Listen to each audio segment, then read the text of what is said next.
Assalamualaikum warahmatullahi wabarakatuh. Kami dari kelompok 5 akan menjelaskan tentang perilaku beresiko terhadap HIV atau AIDS. Pertama, jumlah anak jalanan meningkat setiap tahunnya hasil survei sosial ekonomi nasional atau Susenas. Pada tahun 1998, ada sekitar 2,8 juta anak rawan menjadi anak jalanan di Indonesia dan meningkat menjadi 3,1 juta anak pada tahun 2000. Anak jalanan mempunyai potensi cukup besar menjadi pelaku atau korban penyalahgunaan obat terlarang, tindak kekerasan dari sesama anak jalanan dan orang dewasa seperti eksploitasi seksual dan pergaulan bebas yang dapat menjadi faktor resiko tertularnya infeksi menular seksual termasuk HIV. Human immunodeficiency virus atau HIV merupakan virus penyebab acquired immunodeficiency syndrome atau AIDS, yaitu suatu kumpulan gejala penyakit yang didapat akibat menurunnya sistem kekebalan tubuh. Virus ini ditularkan melalui darah, air susu ibu, cairan sperma, dan cairan vagina orang yang terinfeksi. Penderita dengan HIV positif sebanyak 35,3 juta di tahun 2012, dan terdapat sekitar 2,3 juta orang penderita baru terinfeksi HIV.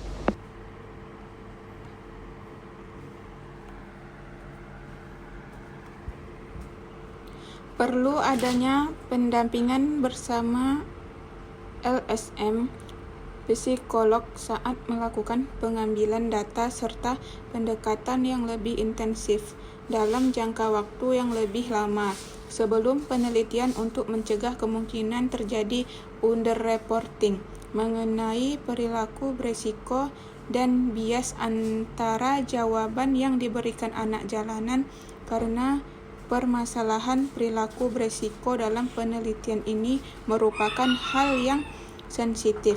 Penelitian lebih lanjut pada anak jalanan yang tidak didampingi LSM diperlukan untuk lebih mengetahui perilaku beresiko anak jalanan di Semarang.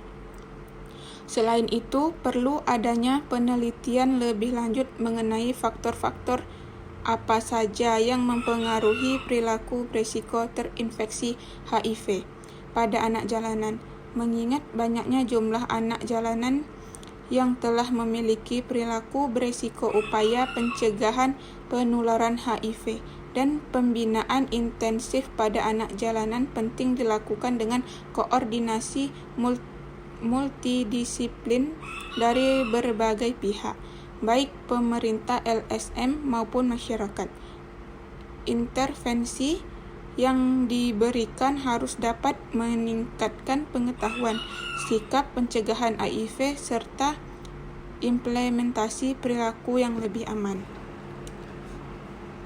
HIV.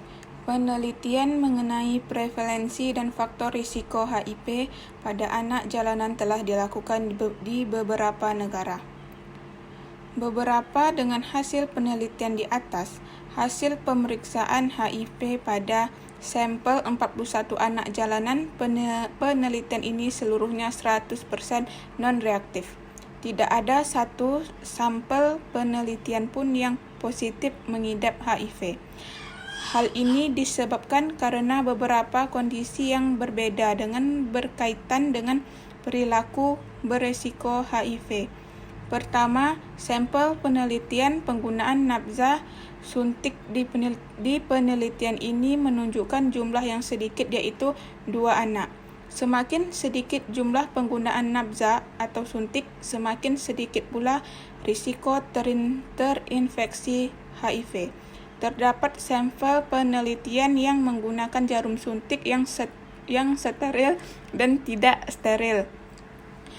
Penggunaan jarum suntik steril dan tidak steril ini hanya digunakan untuk diri mereka sendiri, tidak digunakan secara bergantian dengan temannya.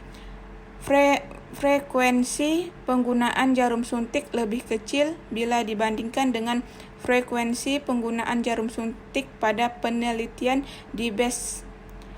Dapat disimpulkan semakin sedikit jumlah pengguna nafza suntik dan semakin kecil frekuensi penggunaan jarum suntik, semakin kecil pula risiko terinfeksi HIV. Walaupun pada penelitian ini tidak terdapat anak jalanan yang terinfeksi HIV, bukan berarti anak jalanan terbebas dari ancaman terinfeksi HIV. Mengingat kecenderungan perilaku beresiko infeksi HIV mereka yang masih tinggi, jika terdapat satu saja anak jalanan yang dinyatakan positif terinfeksi HIV, maka ia sangat beresiko menularkan HIV kepada anak jalanan lainnya.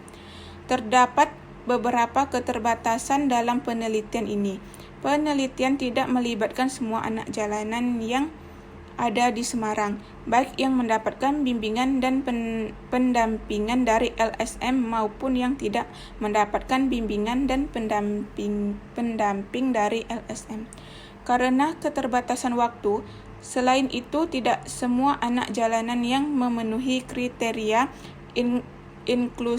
inklusi sampel penelitian bersedia menjalani pemeriksaan HIV atau AIDS dan tidak menyertakan anak jalanan yang tidak masuk ke dalam kriteria inklusi sampel penelitian sehingga penelitian tidak dapat menganalisis apakah sampel yang tidak bersedia menjalani pemeriksaan HIV atau AIDS tersebut positif terinfeksi HIV atau tidak. Kesimpulan dan saran. Berdasarkan penelitian yang telah dilakukan, dapat diambil kesimpulan perilaku beresiko terinfeksi HIV pada anak jalanan usia 11-18 tahun yang terinfeksi di pusat kota Semarang cukup tinggi. Sebanyak 72,55% anak jalanan yang menjadi sampel penelitian memiliki perilaku beresiko terinfeksi HIV yang terjadi dari penggunaan tato sebanyak 48,8% dan sebanyak 60,0% menggunakan jarum tidak steril. Penggunaan tindik sebesar 85,4% dan sebesar 71,4% menggunakan jarum tindik tidak steril. Penggunaan nafza suntik sebanyak 4,9% dan sebagian menggunakan jarum suntik tidak steril, serta hubungan seksual sebesar 39,0% dan sebanyak 62,5% diantaranya tanpa menggunakan pengaman atau kondom. Hasil pemeriksaan HIV, seluruh sampel penelitian ini non-reaktif, sehingga tidak dilakukan analisis mengenai hubungan perilaku beresiko dengan infeksi HIV pada anak jalanan.